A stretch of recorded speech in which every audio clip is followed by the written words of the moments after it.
What's going on, beautiful people? Machiavelli Mills TV. So look, y'all, a little over a week ago, I made a video discussing Channing Crowder's assessment. Channing Crowder of the Pivot Podcast, one of my favorite podcasts out there. Might I add, I basically made a video discussing Channing Crowder's irresponsible take on Russell Wilson, right? And not just because he called him corny, it's because the way he expounded on him being a cornball and so on and so forth.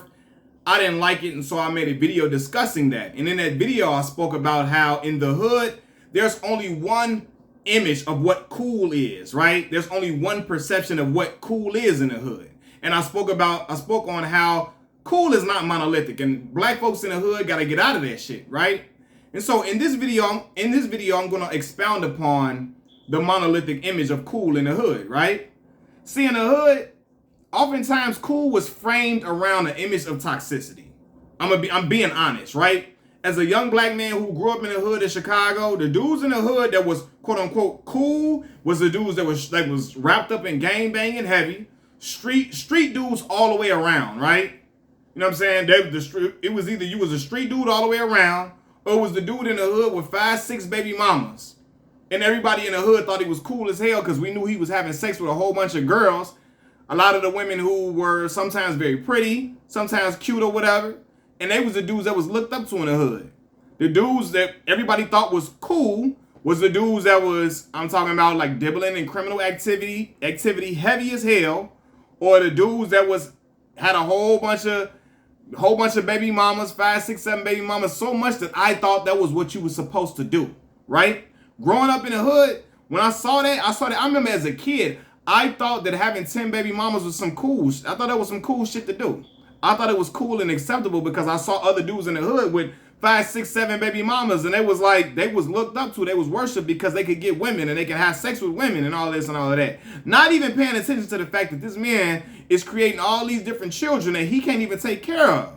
That he don't even really got a job to take care of these kids, but we thinking he cool in the hood because he's able to lay down and impregnate a whole bunch of women. Right? And so I say, you know what? This image of cool in the hood is toxic. This shit got to shift. Because the image that we seeing, and again, I was one of them kids, and I was like Kendrick Lamar, right? A good kid in a mad city, right? I was a school kid. I took the school route. Now I was able to get girls, and girls like me and they were fond of me and so on and so forth. But I was a pure student. I didn't play sports in high school. I love sports, but I wasn't good enough to play them, right? I did all my homework. I earned an academic scholarship to college, Mississippi Valley State University, right? I was always in school. I never got suspended from school. I never was in detention and all that type of wild shit. I wasn't never doing nothing like that. I didn't gang bang. I didn't smoke. I didn't drink, none of that. And people thought I was an alien in the hood because I didn't do the shit that all the quote unquote cool kids did. They thought I was an alien. Like, what the fuck is wrong with Malcolm? Why he ain't on that, right? And luckily, through my upbringing, from my parents and the way they raised me, I never thought it was anything wrong with me for how I was operating or how I thought. They raised me to be a leader and to be a man who thought for myself, and so I was able to press forward. But a lot of the other kids in the hood who were basically like me, they succumbed to the peer pressure, and the peer pressure was this pressure to be cool. The stuff that we think is cool and saucy in the hood is the dude that gang bang all day, the dude that don't want to go to class, the dude that's acting up in school, acting wild, and you know what I'm saying, that he or whatever, and he might look fly. He got the real cool, he got the real fly clothes on. He fresh all the way around. He jiggy as hell, sauced up, but he the dude that's getting in all the street shit. You know what I'm saying? That's gang banging heavy, that do what the hell he want to do, that's smoking weed all the time. He know how to roll up weed, smoke blunts all day. That was the shit that was cool in the hood. You know what I'm saying? The dude that was living on the edge, that was wilding out and all that shit. You know what I'm saying? The dude that had, you know what I mean? And again, I was a young father at 18, but I wasn't a dude running around acting wild and shit, like, you know what I mean? But those were the dudes that was praised or worshipped in the hood. Let's be real about it. And I said, they got to stop, man. There's other kids. And when I was coming through school, I don't know, because I had a younger brother, because I had younger cousins, I was cognizant of the image that I wanted to create for them to look up to. I didn't want to be like none of them dudes. First, I wasn't raised to be there. That ain't me. I ain't a dude that's going to be in the street stuff, hanging on the corner. That shit is not for me. But I wanted my younger brother and my cousins and them to have an image to look up to, right? So I went to school. I did all my homework. I earned good grades. Like I said, I got a scholarship and all of that. And I still was prom king and all of those things, right? And I tried to, because I ain't gonna even lie, at a young age, I was trying to reform the image of what everybody, and people might think I'm lying, but because of my little brother and my little cousins, I was trying to reform the image of what was cool. And you know what I mean, in our area, in our age range. And I remember grown people, when I told them they found out I was prom king, people thought because I wasn't one of them wild ass little dudes, like, damn, how that happen? Woo. I'm like, what the fuck? I ain't no cornball just because I do my homework and I go to class and I take school seriously and I don't smoke and I don't drink. Why is it so foreign that I would be prom king? Because like if I don't do that shit, if I don't gang bang and I ain't on the block and I ain't out poking out my chest all fucking day and all of this, and I may not have all of my mom and them couldn't afford for me to have all these super fly ass clothes that a lot of these dudes was out here wearing, you know what I'm saying? And they was out here gang banging, and a lot of dudes was really, they were well off, perpetrating the image of being super tough and super hood and trying to live a road that really wasn't meant for them, and they got to some bullshit down the line. But what I'm saying is, it was dudes in the hood that was shocked that I was prom king because I didn't do the other shit that they thought what a cool kid that's prom king would be doing. You know what I'm saying? And that shit, that really, it fucked up my mind and say, damn, you looking at me like, how you prom king? And I'm looking like, why wouldn't I be? Why wouldn't this be acceptable? So we gotta change the image that these kids see in the hood. All that was cool shit to do. They got on all these all these damn labels on his clothes, all the Gucci and all this shit and all of that, man. That shit, nah, bro. That ain't the only image of what cool is. And I said Russell Wilson is a starting quarterback in the NFL. The NFL. If that ain't cool, I don't know what the fuck is, man. You feel me? Like, what? Come on, bro. He was a Division I athlete, got drafted, won a Super Bowl. Super Bowl winning quarterback, was a quarterback that anybody would love to have on their team, especially my goddamn Chicago Bears.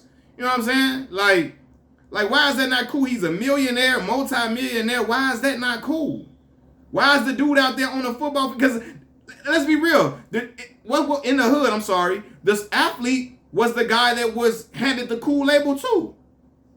So I left one out.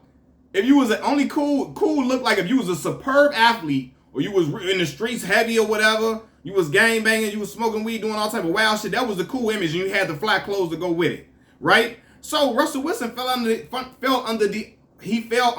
umbrella of athlete, right? And people still want to call him corny and all that, because you know, he talked like this and all of that. I'm like, nah, bro, we got to change this. Because if we don't, other kids going to think that they got to go to that other shit. They going to have to be like Future to get cool, to feel cool, to fit in. To not be standing out like a sore thumb. Because a lot of people don't want to stand out in the hood because they feel like they going to get picked on or picked with if they different. And they don't do the shit that the other guys on the block doing. You know what I'm saying? And I knew I was different. And my homies, them knew it too. People in the hood knew it too. But because of who my mother and father was and how they raised me, I was like, I'm okay with sticking out. It is what it is. Now, I got an inner city swagger about myself because of the blocks and the hoods that I grew up in. But I was cool and comfortable within myself that I wasn't gang banging. I wasn't smoking. I never smoked a day in my life. I never smoked nothing, right? Probably can count on two hands how many times I had a drink. For real, I don't like it like that. You know what I'm saying? I never gang banged. Living in Chicago, a gang banging ass city, never had no affiliations or nothing. Now, people in my family is what they is or whatever. You know, some of the people I grew up around is what they are what they are. But I never did none of that, right?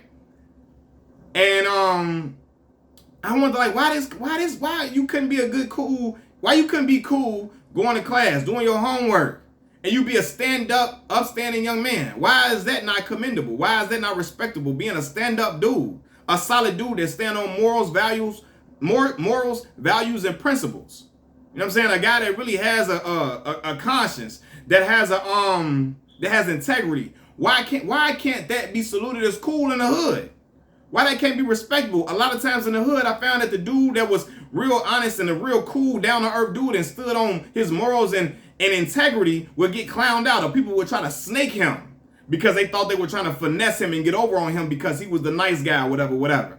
But the dude that was most treacherous, the most vile dude in the hood was feared. And motherfuckers honored him and praised him. Or the motherfucker that did the dumbest, wildest, stupidest shit, the most toxic shit with women and all of that, they was the ones that was praised and bowed down to. And I said, what the fuck? Like, it's crazy. But again, in the hood, cool is monolithic. Cool looks one type of way. And if it looks anything outside of that frame, oh, that shit corny. That shit ain't cool. That shit ain't saucy, whatever. And it's crazy, man. That monolithic cool shit in the hood is what got Nick Cannon thinking he gotta have babies with 20 different women, with 20 different shorties to get love in the hood because everybody called him a fucking cornball because he wasn't gangbanging, because he was always smiling, because he was a positive person, because he just told jokes, and because he was just he wasn't no trying to be tough, wasn't beating his chest, wasn't out here trying to smoke and be lit and drinking and all that, wasn't talking like... People was calling him a cornball all throughout most of his career. Even though the women liked him, right? The women liked him and they thought he was cool, but it was the dudes in the hood that was calling him corny. The women liked him, they thought he was attractive, but the dudes in the hood, his ass corny as fuck. His corny ass. I can't see him playing no gangster. His corny ass. He out here getting money. He out here caked up, taking care of his family, and he still wasn't getting that hood love because them motherfuckers on the block thought he was corny. He wasn't shit because he wasn't a street dude or whatever, right? And I think, really, I'm going to be honest with y'all, I think that got to Nick to where he didn't get the hood love and all of that, but instead of trying to be the street route, instead of trying to gangbang because he knew that wasn't authentic to him, he went the other route, and now he out here getting shorties pregnant willy-nilly because we knew that was the other way for you to get love in the hood, was to have babies by a whole lot of shorties to prove you having sex with women, because a lot of dudes are, the only way you can prove it is if you got a baby. Or now we know he fucking not because he got a baby, he fucking not. Like, and dudes would do that to try to earn respect in the hood because they like, I'm not gangbanging or whatever. The only way I'm gonna get respect is if I have babies or whatever. Now, that wasn't the case with me. It just happened, right? You know what I'm saying? And I love my babies, right? I got 2 children, right? Had one at 18 years old, another one when I was, how was I when I 27, right? So I love my children, but it wasn't the case. I didn't do that to try to prove no point. It just happened, right? Was in love and it happened. But that monolithic cool shit is that's what got Nick Cannon thinking he gotta have babies with 20 different women to get respected and saluted in the hood. Because it's only up until now that dudes is out here sticking up for Nick Cannon and respecting him and saluting him because he got babies by all these different fine women, and we thought that was the shit, right? Because again, I told y'all, I saw the dudes in the hood had all these different babies by fine women, and I thought I was supposed to have 10 baby mamas too. And I'm so glad that when I got older and I started to go through a maturation process through high school, that clicked in my mind and said, oh, hell no. And then with my father telling me the same thing, no, Malcolm, you know what I mean? With him instructing me that way, I was like, no, that ain't what I'm supposed to do.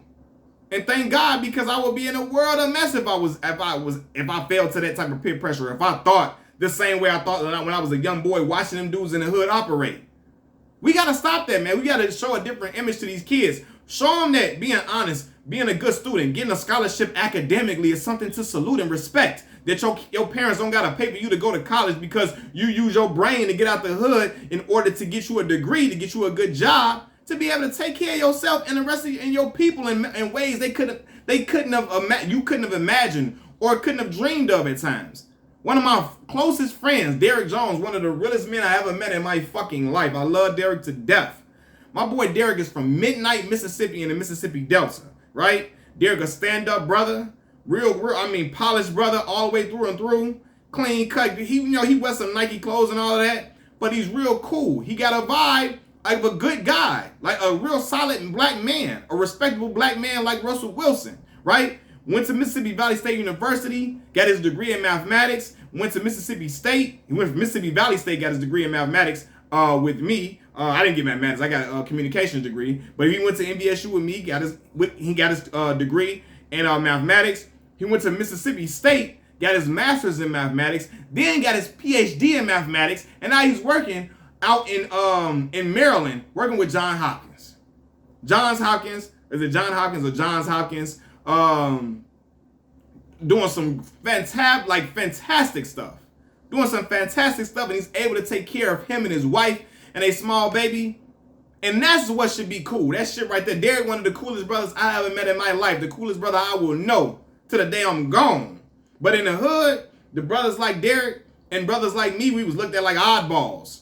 And I had to make them respect me and by staying true to who I was and not try to change off who I was until when we got older. I mean, they started respecting me at, at some point when they seen, oh man, Malcolm, he went to school, did his thing. The girls liked him.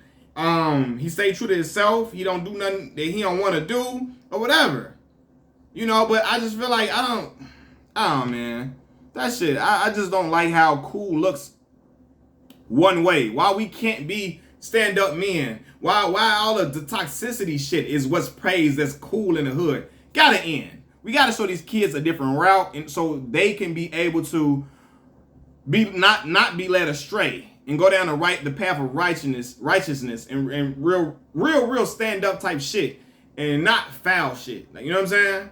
Now, granted, you gonna have fun and all of that, and you gonna live your life. I ain't talking about just be I'm not basically saying you be what's the word I'm looking for? You don't be like a buzzkill or nothing like that. I ain't saying that. I ain't saying you just be uptight person. I ain't saying none of that. What I'm saying is you don't have to be a person leading a life of toxicity. You don't have to be a toxic person to be cool in the hood. So they gotta change, man. All that this monolithic cool shit, it gotta stop in the hood, man. Machiavelli Mills TV, comment on the comment section below, like the video, subscribe to the channel. I'm out. Peace.